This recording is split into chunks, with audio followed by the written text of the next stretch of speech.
एक दिन अली अपने रंग बिरंगे गुब्बारे के साथ पार्क गया। वो खुशी खुशी दौड़ रहा था और अपने दोस्तों के साथ खेल रहा था। अचानक हवा तेज चली और गुब्बारा आसमान की तरफ उड़ने लगा। अली गुब्बारे के पीछे भागा, मगर वो एक बड़े दरख्त की शाख में अटक गया। अली कुछ देर परेशान खड़ा रहा।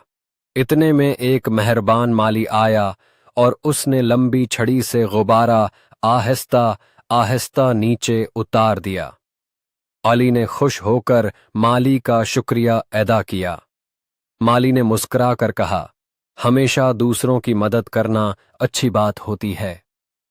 इसी वक्त पार्क में खेलने वाले चंद बच्चे भी वहां आ गए। उन्होंने अली का गुब्बारा देखा और सब खुश हो गए। अली ने अपने दोस्तों के साथ मिलकर खेलना शुरू कर दिया और सब ने हंसते हुए खूब मजे किए। घर वापसी पर अली ने अपनी उम्मी को सारा वाक़या सुनाया। उम्मी ने उसकी तारीफ की और कहा कि शुक्रगुजार और मेहरबान बच्चे सबको पसंद होते हैं। अली ने मुस्कुराकर वादा किया कि वो हमेशा दूसरों की मदद करेगा और हर नेमत पर अल्लाह ताली का शुक्र अदा करेगा। वो खुशी खुशी अपना गुब्बारा लेकर घर वापस चला गया। सबक दूसरों की मदद करने, शुक्रगुजार रहने और मिल जल कर खुशियां बांटने से जिंदगी खूबसूरत बन जाती है।